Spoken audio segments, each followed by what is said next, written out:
Quack, quack, quackity quack. How are you doing? Um, you know what? I was really surprised. I thought my first watch video was going to drive away all the subscribers Emmett at Press gave me, but I got the online watch community came through. That got like almost 200 views, which isn't bad for me just talking about my watches. So I didn't get the whole story because I did buy a new piece. And I do kind of want to show it off right here and give it a review. I've never done a watch review. So we're going to do this. I'm also going to talk about homage watches. I realized, or homage watches, homage, not fake watches, not replica homage watches. For those in the know and those not in the know, just to explain. Because I realized I didn't get to that in my video. And then I'm going to talk why I got into watches. I realized I didn't get to that. I yammered on for too long. Well, anyhow, and I don't own white gloves, but I got Husker gloves because we're from Nebraska. The online watch community can be a little bit mean. They've been nice to me so far. And usually when people don't have white gloves in the video, there are some nasty comments. So, because they talk about, you need to trim your nails or you got hangnails showing. And yeah, so I got the gloves to cover up unsightly things. I apologize, I'm not a hand model, but yeah, they're not white gloves, but yeah. If I do have anything wrong with my fingernails, they are covered. So, but anyhow, here's what it is. She is beautiful. She is rose gold, which is not my normal thing. And what I like is it's more of the gold part of the rose gold. Less rose. Because I want it to look masculine too. I used to own a rose gold. It was a knockoff of the Daniel Wellington, the super minimalist watches by Skmee. Because Daniel Wellingtons, for what they are, they're overpriced. I had one of those, and it was more of the rose side of the rose gold. And I loved it. It was thin, it was minimalist, and it was different. It was rose gold, and people went up to me and they're like, James, we know you like that, but you should get rid of that. That's a little feminine. Don't wear that. And so I went to more trusted friends, and I'm like, should I? And they're like, yeah, trash can it, James. Get rid of it. And I'm like, oh, okay. And they're like, yeah. Well, anyhow, before I noticed, people have said in my watch collection, you are missing a dress watch. Your Tissot Gentleman is very nice. It's an entry-level Swiss with some heritage, which is great. It's a beautiful piece, but it's technically still a sports watch.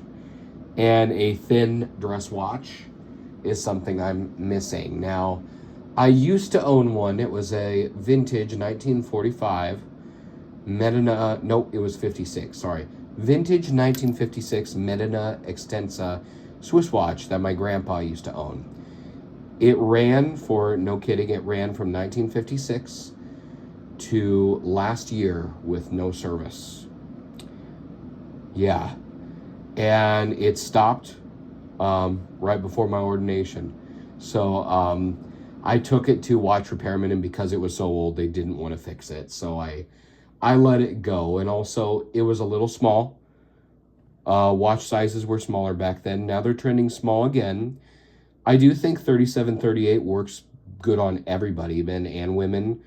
But I'm a little bit of a chunky fella. I'm not fluffy. I'm not, Gabriel. I would say I'm a husky, which is okay. Hey, I'm a corn husky.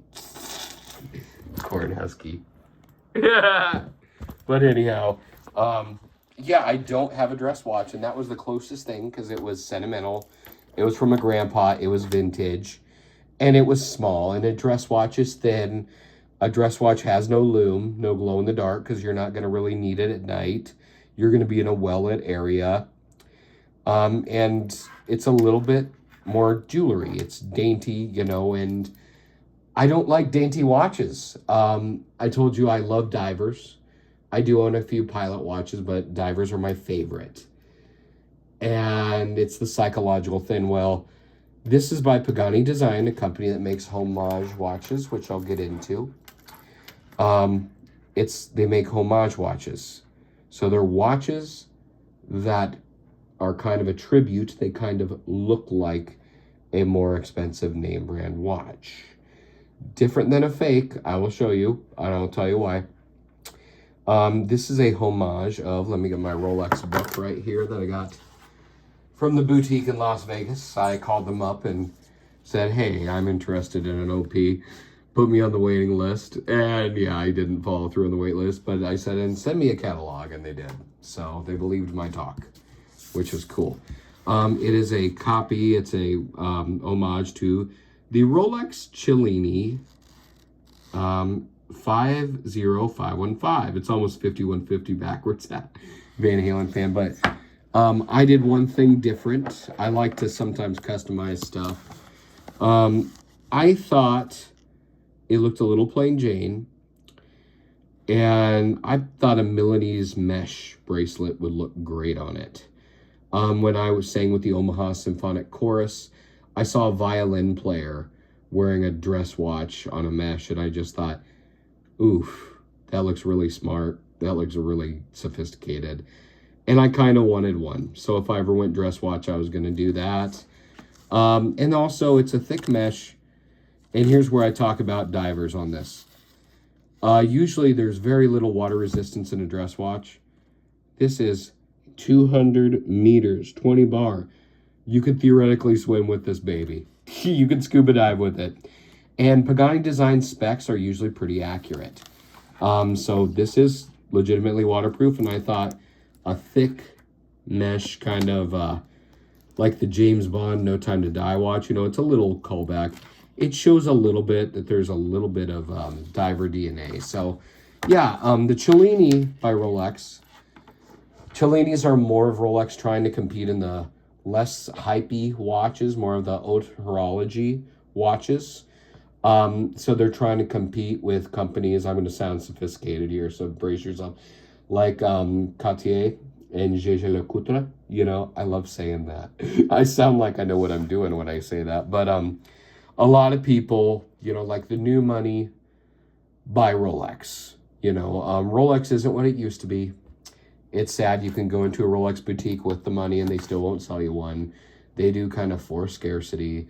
It's getting a little better, but yeah, Rolexes are great. Don't get me wrong, but they're hype. And regular folk, they don't really want regular folk buying Rolexes. But I love the design, which I'll get to more. But the Cellini are more for people, old money. They're trying to take customers away from Jaeger-LeCoultre in Cartier and do something that's a Rolex that looks less like a Rolex, you know, more vintagey. I think they've changed it from Cellini to 1908 because the Cellini was not doing well. Politics aside, you know, I'm not going to say which side I'm on because I'm really politically homeless, but just as a fact, Barack Obama, when he left the presidency, he bought a Cellini. Just that's what gave some attention because otherwise no one was buying Cellinis really of note. But I've always thought they looked kind of cool. They look kind of classy, look kind of vintage. They've been rebranded to 1908, and I think they're doing a little bit better, which is good, play into the heritage. But yeah, I saw this and I'm like, it's a dress watch. It's about 40 mil, which I'm a little bit husky or a little bit chunky. So it fits with my body type a little bit better. I usually wear, you know, like 38, 37, but I have a lot of 40 and 41s that I pull off great, even better. So I try not to avoid, you know, for a while I wore the oversized watches, and that was a phase I regret. My Casio Duros are about as big as they get. And those are divers. Those can be big. But yeah, this is a dress watch that has some diver in it. So it's a little bit of a unicorn. Yeah, look at him. It's a little bit of a unicorn. So you don't see a lot of dress watches with 20 bar, 200 meters water resistance. So that's kind of cool. Excuse me. Spring has sprung, and so have my allergies. So as you noticed, it's sweeping, but this is not an automatic watch.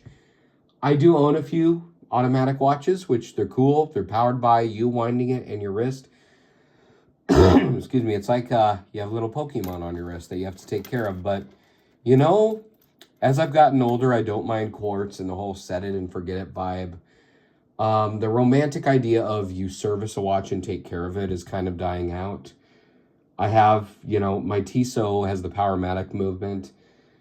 When you service that, they just swap the movement. Same with, if I take my Paganis with Seiko movements, they'll just swap another Seiko in. So, really, as I've gotten older, quartz, I've kind of come back to a little bit more. And a lot of people follow that because servicing a watch, if you're lucky, it'll be like my grandpa's Medina that ran from 1956 until 2025.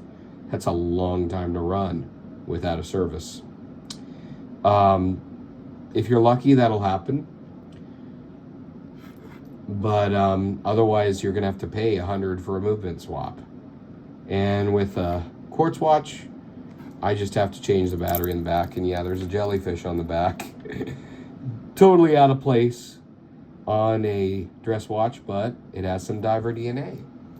It's a unicorn. So that's why I love it too. So it's got a date wheel right here. Sorry. And that's a little bit different, but I like it. I love the textured dial. And like I said, and it's a mecha quartz technically. That's why it looks automatic. It looks like it's gliding, but really it's just a high beat mecha quartz. But yeah, so if the battery goes out, I just service it myself. I just put a $5 battery in it. So there we go. I like it. I did check with friends before buying it. I'm like, I want another rose gold again. I'm missing a dress watch, and then I have a one in, one out policy. Well, you remember those cheap Casio watches that I affectionately call the craps? I got rid of 2 craps for this. So now I just have my black crap for the my black Casio watch that I refer to as the crap. It's in my gym bag and also for traveling, And then I have my white one that's on my golf bag. So I only own 2 craps now, which is all I need. So I got 2 out for this one, and I like it a lot so far. I'm going to put it on wrist real quick. Then I got to put my gloves, got to take my gloves off to do that. And the good thing about these mesh bracelets, they're like devastatingly comfortable. Like, I really, really dig these things. I mean, devastatingly comfortable. I love them. And it's a thicker mesh. You can get thin ones, but I want it thick. Just so it got a little bit of masculinity on there, but... Okay, we're going to make sure my glove doesn't, but on wrist. Whoa. Yeah, I like it. And it's not too tight. I've got some room on both sides. Yeah, see, I can totally. So I dig. I gotta take that off now. So that's what it is. Gonna give you a quick hand shot. Oh, maybe I can stand it up over here. All the online watch community people are mad that I'm showing my hands now. I'll put it back on. So anyhow,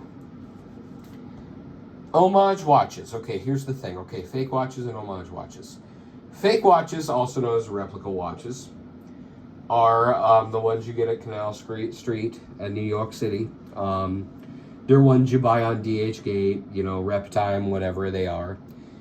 And replicas, they vary. I don't own a replica. I almost bought one when I was in New York in college. The college band got to play at Carnegie Hall. And I almost bought a Rolex Day-Date President fake on the street, but he was asking way too much money. I tried to bargain. He wouldn't go down. I'm glad I didn't pull the trigger, because here's the thing. Fake watches, replicas, are counterfeit. Sometimes you can order one from DHgate and there is a risk that it could be seized by customs. Most people get away with it, but sometimes people get busted. I don't want to get busted. That's one thing too. Also, this is not a verified fact. This is just hearsay. I've heard that, sometimes fake watches, the profits go to organized crime, human traffickers, things like that. I don't know if that's true or not, but I don't want to touch any of that with a 10-foot pole. And I don't want to get busted for owning them. And here's the big thing. If you own a replica or a fake watch, if it's an automatic one, it's going to eventually need servicing or a movement swap. Most watch repair shops will not service a fake or replica watch because of counterfeit rules.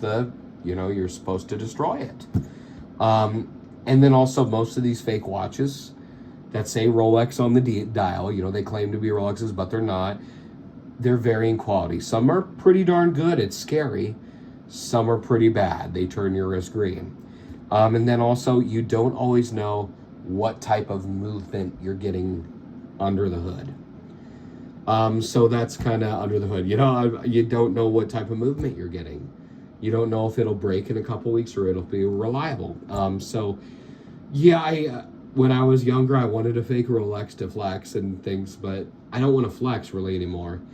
I realized I love Rolex design. I like Omega design. I love the design of luxury watches, but I don't want to buy something that I'm not sure about the control, the quality on it. I'm not sure about the movement that is tied to shady things that I could get busted for. So right now on Amazon, there's companies, they are from China. It's a micro brand, I guess you could call it. I don't know if that's correct or not, but what they do is they make copies. It's funny, they're called Pagani Design, but they don't design anything. They steal Rolex's and Omega's designs, but they make a design very similar to a Rolex, and they have a Seiko or a Citizen movement usually. And so I know it's reliable. I know if it goes bad, I can get that replaced. No problem. So that's usually good. Usually they're a Seiko or Citizen movement. Some of them have a Chinese movement in them. I don't buy those. Just nothing against those. It's just there's not as proven and they're not as easy to find in service. So this has a Seiko Mecha Quartz, and it's a high beam Mecha Quartz, and I know it's reliable. And it doesn't say Rolex on the dial, and that's great. Because here's the thing. I like Rolex's look. I like the clean lines. I like things. And by the way, Citizen Echo Drive. Beautiful watches, great watches, but they just don't have the lines and the styling of the Rolex watches and the homages. So just a shout out to Citizen. I want to buy one of your watches, but I just don't like any of the designs. But other people look great on them, so they look great wearing them. So yeah, I love the look, and I'm not trying to flex. I am not trying to fool anyone. They have a classic look. I dig it. I don't say to others, this is my Rolex. Now, to myself, I'll joke. I'll say, well, I'm going to wear my Cellini today. I'd say that to me. But if I'm out in the public, very few people notice my watch, by the way. Very few people. Sometimes I'll get a nice watch. About twice in my life, someone has said, Rolex. Whoa. I've had twice that's happened. And I just say, no, it's not. I'll say it's a genuine Pagani Design. It looks like a Rolex, though, doesn't it? That's why I bought it, because it looks pretty cool, doesn't it? And it was a lot cheaper than a Rolex, but still reliable. That's what I do. So just when you see my collection has a lot of homages, I'm not flexing. I'm not doing the whole, I'm getting this till I can afford the real. I love how Rolexes look, but I just don't want to pay that much money. I don't. So yeah, I love this one, though. I dig it. And I checked it with friends. I'm like, is this one too feminine? They're like, no. That one is stylish, but it's masculine enough you can pull it off. So that's pretty cool. So that's homage watches explained. Not fake, but it's, it's how you get the look for a lower price, and it's reliable. Some people, it bugs them that it has the different brand. It doesn't bug me. It's a genuine Pagani Design. They've been good to me. I've had a lot of Pagani watches. They've been reliable. I know there's other companies like Kronos and San Martin who do similar things, but these are just the ones I know. Oh yeah, and I also own a Cadison, similar thing. Chinese company, Japanese movement, and yeah. So anyhow, why I got the watches, here's my spiel on this. It all came from when I was a little kid. I owned a watch very similar to this watch, And that's also part of the reason why I put this little Casio in a mod kit where it's got a stainless steel case and a sapphire crystal. So it's kind of elevated. I was given a cheap little digital watch. I don't remember if it was a Casio or a Timex or an Armatron. But I love that watch. I noticed my dad wearing a watch, and I asked for a watch, and my dad just said, here you go. Now, this was the late 80s, early 90s. So, like, there were things I didn't know how to set on the watch, and we didn't have the internet back then. There would be people I would ask around, hey, how do you set the alarm on this? Or how do you set the time? And people would just be like, I don't know. Or you would go to a jeweler shop and, I don't know. You know, nobody knew. It's kind of funny. You can Google how to set them now. You can go on YouTube and see. But just how the time is different. But there was mystery in it.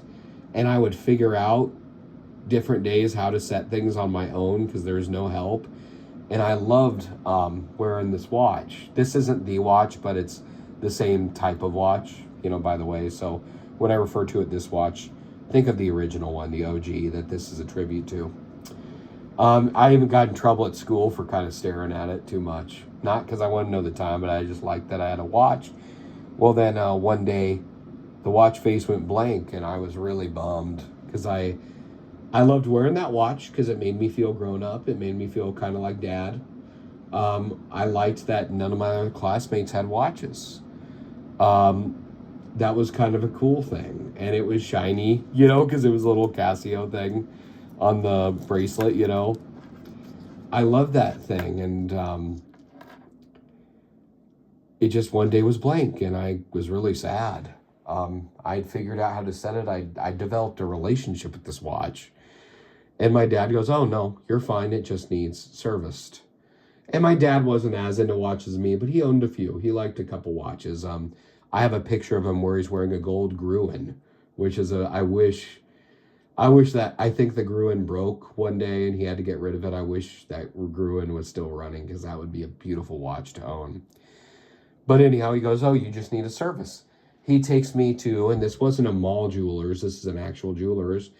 And just, I'm just a little kid. I'm like second grade, I'm 10. And he goes, you go on up and ask. Because he didn't want to talk for me, you know. He wanted to teach the kids skills, you know. So I went up, I need this to be fixed. And they're like, oh, you need a service. And I'm like, yeah. And the guy goes, okay, sir. And it's great. Like, I was a little kid with a cheap Casio watch, and they talked to me like I was an adult. And the guy puts the loop, that's the little magnifying glass on his eye. He went to town on it, and then he gave it back. He was like wrapped up in a polishing cloth, and they're like, nice watch. And just, I get goosebumps hearing nice watch. So that's something, I put it on, it was fixed, and I felt like an adult when I was 10 years old, and that was cool. I remembered it. And I went back to that jeweler's in North Platte. It's closed now, but I went back later when I went to Switzerland and bought my Swiss digital watch, my Swiss quartz watch that I had in my video, that Wenger. And I was like, hey, I need a service. I need a battery change, you know. And they're like, what kind of watch? I said, well, you're going to like this. It's Swiss. And like, ooh, a Swiss watch. And like, Rolex? And I'm like, no. And I was in high school then. I had some idea with Rolex. I'm like, no, but it is Swiss. And like, well, we love Swiss watches. And we get Swiss are, yeah, you know, that's kind of, yes, there's other Japanese watches are great. Yes. And even the Chinese watches with Japanese movements are getting better. But, you know, Swiss is kind of the standard. And so I had a relationship with these people. And that's kind of what it was. I felt like I was in a club, and there's that. And on the online watch community, there are people like TGV Urban Gentry that are pretty welcoming. Teddy Baldassar, pretty welcoming. There's Jody on Just One More Watch, pretty welcoming.